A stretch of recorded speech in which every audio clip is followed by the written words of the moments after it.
17-ാം ശ്ലോകത്തിലേക്ക് നമുക്ക് പ്രവേശിക്കാം. സൃഷ്ടിയുടെ ബാഹ്യരൂപങ്ങളെ വിവരിച്ച ശേഷം ഈ പുരാണം കേൾക്കുന്നതിൻ്റെ അന്തരാർത്ഥത്തിലേക്കും അതിൻ്റെ വൈശിഷ്ട്യത്തിലേക്കും സൂതൻ വിരൽ ചൂണ്ടുന്ന ഭാഗമാണിത്. 17-ാം ശ്ലോകം. പുരാണമഹിമയും ജ്ഞാനോദയവും.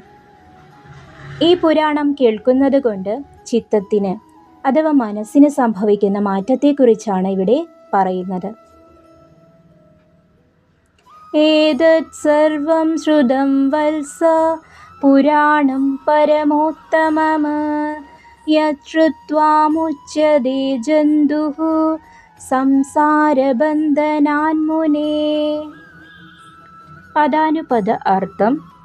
ഏതത് ഇത്, സർവം മുഴുവനും, ശ്രുതം കേൾക്കപ്പെട്ടത്, ഞാൻ കേട്ടത്, വത്സ കുഞ്ഞേ, പ്രിയ ശിഷ്യ സ്നേഹത്തോടെയുള്ള അഭിസംബോധന, പുരാണം പുരാണമായ, പരമോത്തമം ഏറ്റവും ഉത്തമമായ, ദ മോസ്റ്റ് സുപ്രീം, യത് ഏതൊന്നാണോ, ശ്രുത്വ കേട്ടിട്ട്, മുച്യതേ മുക്തനാകുന്നു, മോചിപ്പിക്കപ്പെടുന്നു, ജന്തുഹു ജീവി മനുഷ്യനുൾപ്പെടെയുള്ള എല്ലാ ജീവജാലങ്ങളും, സംസാരബന്ധനാത് സംസാരമാകുന്ന ജനനമരണ ചക്രത്തിൻ്റെ ബന്ധനത്തിൽ നിന്ന്, മുനേ ഹേ മുനേ.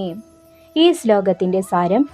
ഹേ വത്സ, ഏറ്റവും ഉത്തമമായ ഈ പുരാണം മുഴുവനും ഞാൻ എൻ്റെ ഗുരുവിൽ നിന്ന് കേട്ടിട്ടുള്ളതാണ്. ഹേ മുനേ, ഏതൊരു പുരാണം കേൾക്കുന്നതിലൂടെയാണോ ഒരു ജീവി സംസാരബന്ധനത്തിൽ നിന്ന് മോചിതനാകുന്നത്, ആ പുരാണമാണിത്. ഗഹനമായ വിശദീകരണവും തത്വചിന്തയും. ഈ ശ്ലോകം പുരാണ പഠനത്തിൻ്റെ ആത്യന്തിക ലക്ഷ്യത്തെ വെളിപ്പെടുത്തുന്നു. വത്സ അഫെക്ഷൻ. ഗുരു തൻ്റെ ശിഷ്യനെ വത്സ എന്ന് വിളിക്കുന്നത് അറിവ് കേവലം തലച്ചോറിലേക്കുള്ള വിവര കൈമാറ്റമല്ല, മറിച്ച് ഹൃദയത്തിൽ നിന്ന് ഹൃദയത്തിലേക്കുള്ള സ്നേഹത്തിൻ്റെ ഒഴുക്കാണെന്ന് കാണിക്കുന്നു. സംസാരബന്ധനം. Worldly bondage. ജനനം, രോഗം, ദുഃഖം, മരണം എന്നിവയുടെ ആവർത്തനത്തെയാണ് സംസാരം എന്ന് വിളിക്കുന്നത്. നാം അറിവില്ലായ്മ, അതായത് അവിദ്യ കൊണ്ട് ഈ ലോകത്തിലെ നശ്വരമായ വസ്തുക്കളിൽ കുടുങ്ങിക്കിടക്കുന്നു. ശ്രവണത്തിൻ്റെ ശക്തി. യശ്രുത്വ ഏതൊന്നു കേട്ടാൽ. ശരിയായ അറിവ് കാതുകളിലൂടെ ഹൃദയത്തിലെത്തുമ്പോൾ ആത്മബോധമുണരുകയും അജ്ഞാനമാകുന്ന കെട്ടുകൾ അഴിയുകയും ചെയ്യുന്നു. വെളിച്ചം വരുമ്പോൾ ഇരുട്ട് താനെ നീങ്ങുന്നത് പോലെയാണിത്. ജന്തുഹു ദ സോൾ. ഇവിടെ ജന്തു എന്നാൽ മൃഗം എന്നല്ല, ജന്മമെടുത്ത ഏതൊരു ജീവൻ എന്നുമാണ് അർത്ഥം. മോക്ഷം എന്നത് എല്ലാവർക്കും അവകാശപ്പെട്ടതാണെന്ന വിശാലമായ കാഴ്ചപ്പാട് ഇതിലുണ്ട്. ഗുരുനാഥൻ്റെ ഉപദേശം.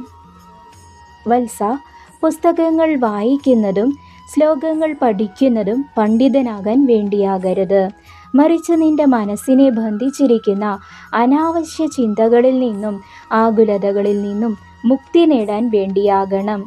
ഈ ബ്രഹ്മവൈവർത്ത പുരാണം പഠിക്കുമ്പോൾ ഓരോ ശ്ലോകവും നിന്റെ ആത്മാവിനെ പരമാത്മാവുമായി ബന്ധിപ്പിക്കുന്ന പാലമായി മാറട്ടെ. 17-ാം ശ്ലോകത്തോടെ പ്രമേയത്തിൻ്റെ ഗഹനത നാം മനസ്സിലാക്കി. ഇനി 18-ാം ശ്ലോകത്തിൽ ഈ പുരാണം പഠിക്കുന്നത് കൊണ്ട് ലഭിക്കുന്ന മംഗളങ്ങളെക്കുറിച്ചും ഭഗവാന്റെ പ്രീതിയെക്കുറിച്ചും നമുക്ക് നോക്കാം. പരമാത്മാവായ കൃഷ്ണൻ്റെ ലീലകളും പ്രപഞ്ച സൃഷ്ടിയുടെ രഹസ്യങ്ങളും ഈ പുരാണത്തിലൂടെ നമുക്ക് വരും ദിവസങ്ങളിൽ കൂടുതൽ അറിയാം. ഇന്നത്തെ ഈ ഭാഗം നിങ്ങൾക്ക് ഇഷ്ടമായെങ്കിൽ ഇത് മറ്റുള്ളവരിലേക്കും പങ്കുവയ്ക്കുക. അടുത്ത ശ്ലോകങ്ങളുമായി നമുക്ക് വീണ്ടും കാണാം. നന്ദി, നമസ്കാരം.